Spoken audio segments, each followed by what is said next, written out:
ನಮಸ್ತೆ ಸ್ನೇಹಿತರೆ, ಇವತ್ತು ನಾವು ದ್ವಿತೀಯ BA ರಾಜ್ಯಶಾಸ್ತ್ರದಲ್ಲಿ ಒಂದು ಮುಖ್ಯವಾದ ಪ್ರಶ್ನೆಯ ಪಾಯಿಂಟ್ಸ್ಗಳನ್ನು ತಿಳ್ಕೊಳ್ಳುವ. ಅದುವೇ ಜಪಾನ್ ಚಕ್ರವರ್ತಿಯ ಅಧಿಕಾರ, ಕಾರ್ಯಗಳು ಮತ್ತು ಸ್ಥಾನಮಾನ.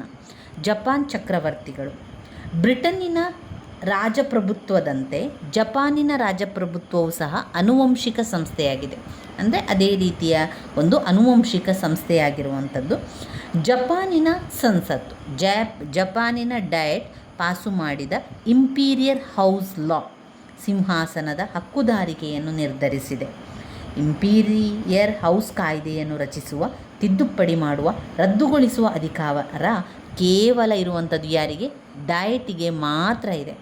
ಈ ಕಾಯ್ದೆಯ ಪ್ರಕಾರ ಚಕ್ರವರ್ತಿಯ ನಿಧನದ ನಂತರ ಆತನ ಗಂಡು ಸಂತತಿ ಅಂದರೆ ಚಕ್ರವರ್ತಿಯ ಹಿರಿಯ ಮಗನು ಚಕ್ರವರ್ತಿಯಾಗುತ್ತಾನೆ. ಚಕ್ರವರ್ತಿಗೆ ಒಂದು ವೇಳೆ ಮಕ್ಕಳಿಲ್ಲ ಅಂತಾದರೆ ಚಕ್ರವರ್ತಿಯು ದತ್ತು ತೆಗೆದುಕೊಳ್ಳುವಂತಿಲ್ಲ. ಅಲ್ಲಿ ದತ್ತು ತೆಗೆದುಕೊಳ್ಬಾರ್ದು, ದತ್ತು ತೆಗೆದುಕೊಂಡು ರಾಜನಾಗುವಂಥದ್ದು ಆಗಲಿಕ್ಕಿಲ್ಲ, ದತ್ತು ತೆಗೆದುಕೊಳ್ಳಲಿಕ್ಕಿಲ್ಲ. ಒಂದು ವೇಳೆ ಅವನಿಗೆ ಗಂಡು ಮಕ್ಕಳಿಲ್ಲ ಅಂತಾದರೆ ಜಪಾನಿನ ಚಕ್ರವರ್ತಿ ದತ್ತು ತೆಗೆದುಕೊಳ್ಳಲಿಕ್ಕಿಲ್ಲ. ಅರಸುಮನೆತನದಲ್ಲಿ ಚಕ್ರವರ್ತಿಯ ನಂತರ ಹಕ್ಕುದಾರಿಕೆಯನ್ನು ಪಡೆದವರು ಸಿಂಹಾಸನವನ್ನು ಪಡೆಯುತ್ತಾರೆ.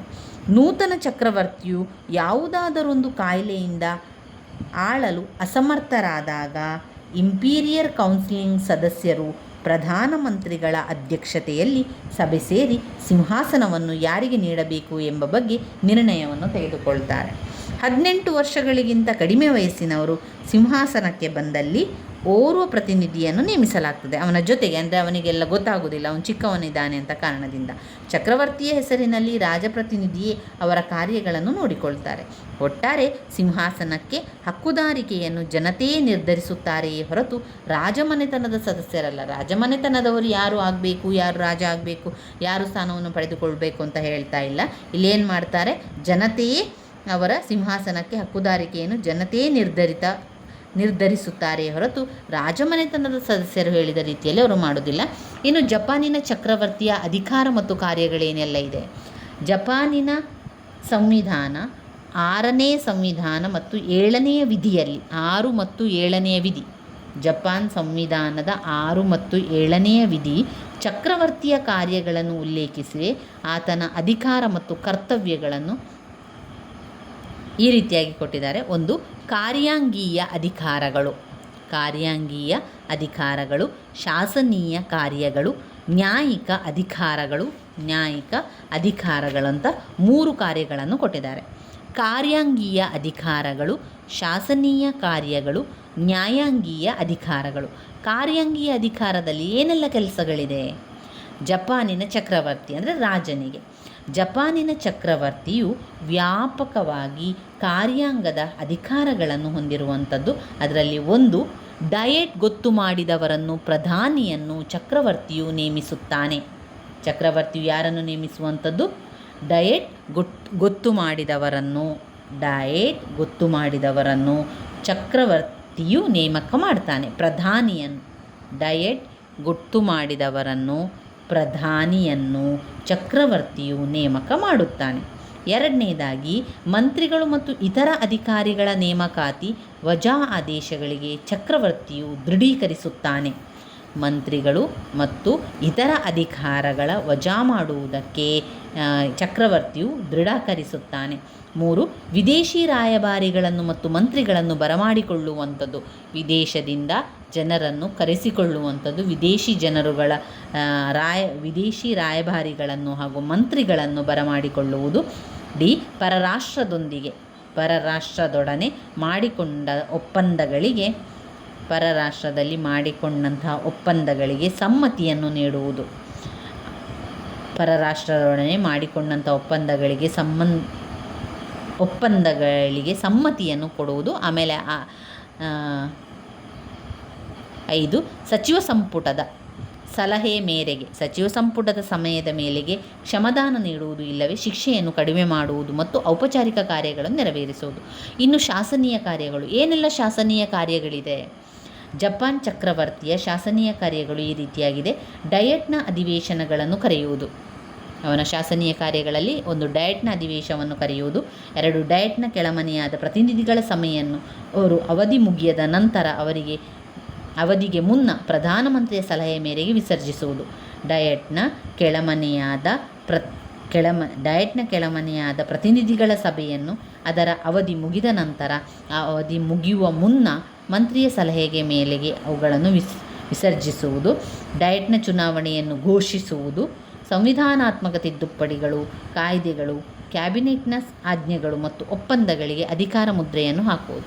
ಮೂರನೆಯದಾಗಿ ನ್ಯಾಯಿಕ ಅಧಿಕಾರಗಳು. ಕ್ಯಾಬಿನೆಟ್ ನಿರ್ಣಯದ ಪ್ರಕಾರ ಸುಪ್ರೀಂ ಕೋರ್ಟ್ನ ಮುಖ್ಯ ನ್ಯಾಯಾಧೀಶರನ್ನು ನೇಮಿಸುವುದು, ಕ್ಷಮದಾನ, ಶಿಕ್ಷೆಯನ್ನು ಕಡಿಮೆ ಮಾಡುವುದು, ಮುಂದೂಡುವುದು ಮುಂತಾದ ನ್ಯಾಯಿಕ ಕಾರ್ಯಕ್ರಮಗಳು ಚಟುವಟಿಕೆಯು ನಿರ್ವಹಿಸುತ್ತದೆ. ಚಕ್ರವರ್ತಿಯ ಸ್ಥಾನಮಾನ ಹೇಗಿದೆ?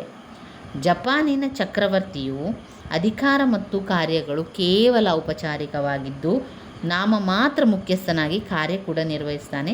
ನೂತನ ಸಂವಿಧಾನದಡಿಯಲ್ಲಿ ಚಕ್ರವರ್ತಿಯನ್ನು ರಾಷ್ಟ್ರದ ಹಾಗೂ ಜನತೆಯ ಐಕ್ಯತೆಯ ಸಂಕೇತವನ್ನಾಗಿ ಮಾಡಲಾಗಿದೆ.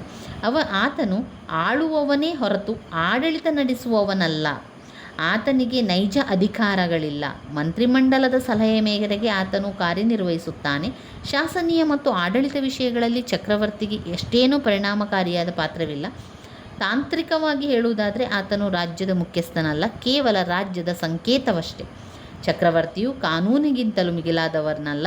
ಆತನು ಸಂವಿಧಾನದ ನಿಯಮಗಳಿಗೆ ಅನುಸಾರವಾಗಿ ನಡೆಯಬೇಕು. ಬ್ರಿಟನ್ನ ರಾಣಿಗೆ ಹೋಲಿಸಿದರೆ ಜಪಾನ್ ಚಕ್ರವರ್ತಿಗೆ ಅಧಿಕಾರವೇ ಇಲ್ಲ ಎಂದು ಹೇಳಲಾಗಿದೆ.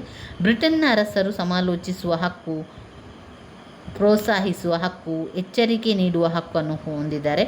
ಆದರೆ ಜಪಾನ್ ಚಕ್ರವರ್ತಿಗೆ ಇವು ಯಾವುದೂ ಇಲ್ಲ. ಇಂಗ್ಲೆಂಡ್ನ ಅರಸರಿಗೆ ಸರ್ಕಾರದಲ್ಲಿ ನಿರ್ದಿಷ್ಟವಾದ ಸ್ಥಾನ ಇದೆ. ಇಂತಹ ಸ್ಥಾನವನ್ನು ಜಪಾನಿನ ಚಕ್ರವರ್ತಿಗೆ ನೀಡಿಲ್ಲ.